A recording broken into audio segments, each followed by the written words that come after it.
मुझे लगता है एप्स्टीन फ़ाइल का नाम अब तक ज़्यादातर लोगों ने सुन लिया होगा। लेकिन आज मैं जो एप्स्टीन फ़ाइल यूएसए या पूरी दुनिया की जो एप्स्टीन फ़ाइल है उसके बारे में बात करने नहीं जा रहा हूँ। आज मैं बात करूँगा इंडिया की एप्स्टीन फ़ाइल के बारे में, जिसमें 100 वीडियोज़ यानी 100 वीडियो नाबालिग शोषण और कैमरे की जाल की हैं। अमरावती एक जगह है महाराष्ट्र में, उसमें एक 19 साल का लड़का, 19 ईयर ओल्ड ओनली, उसने नाबालिग लड़कियों का यौन शोषण करके उसके वीडियो बना के ब्लैकमेल करने के आरोप में उसे गिरफ्तार किया गया है। इस मामले में आरोपी पर आरोप है कि उसने कई लड़कियों, जिनमें कई नाबालिग थीं, उनको रिश्ते का झांसा दिया, एक किराए के कमरे में बुलाया, उनका यौन शोषण किया और उसके वीडियो रिकॉर्ड किए। बाद में इन्हीं वीडियो का इस्तेमाल ब्लैकमेल और प्रसार के लिए किया गया।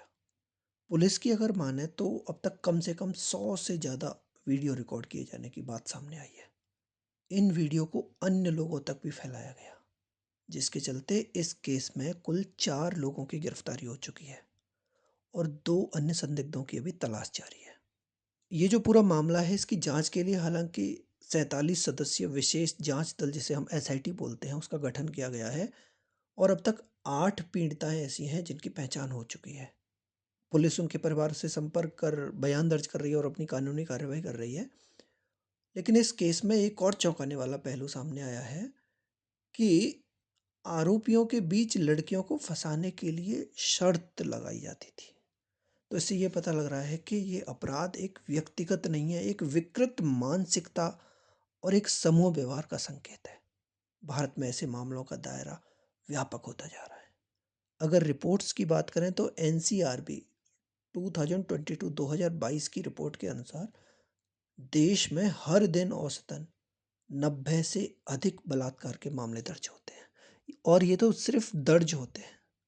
आपको भी पता है कि हमारे देश में कैसा टैबू है रेप को लेकर, और किसी भी छेड़खानी को लेकर के लड़की बताती ही नहीं है। अगर बताती नहीं है तो वो दर्ज कैसे होगा। इनमें से लगभग 90% मामलों में आरोपी पीड़िता का परिचित ही होता है, यानी कि वो आसपास का घर का जानने वाला ही होता है। जैसे दोस्त हो सकता है, रिश्तेदार हो सकता है या फिर पड़ोसी हो सकता है। कई विशेषज्ञ मानते हैं कि वास्तविक संख्या इससे कहीं अधिक हो सकती है, क्योंकि बड़ी संख्या के मामले रिपोर्ट ही नहीं होते हैं। ये हमारे देश की हालत है, जो एक धार्मिक देश भी कहलाया जाता है।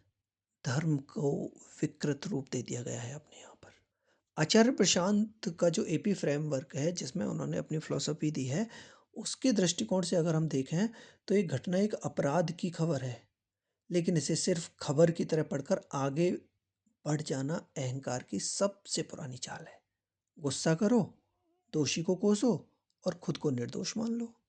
असली सवाल यह नहीं है कि उस लड़के को क्या सजा मिलेगी। असली सवाल यह है कि जो उसने किया वह मानसिकता कहाँ से आई। जब कोई दूसरे इंसान को जीत की तरह देखता है, शर्त लगाता है, इस्तेमाल करके फेंकता है, तो वो कोई अचानक पैदा हुई विकृति नहीं है। वह वही कर रहा है जो उसे रोज सिखाया जाता है। बस उसने एक सीमा पार की है। वो सीमा कहाँ है और क्या तुमने कभी उस सीमा के पास खड़े होकर खुद को देखा है?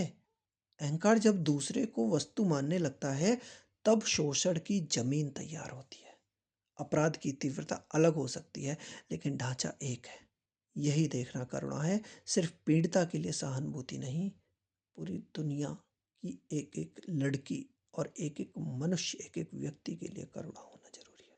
खबर टाइम्स ऑफ इंडिया में छपी हुई थी, आप जाके पढ़ भी सकते हैं। इसका लिंक मैं डिस्क्रिप्शन में डाल दूंगा।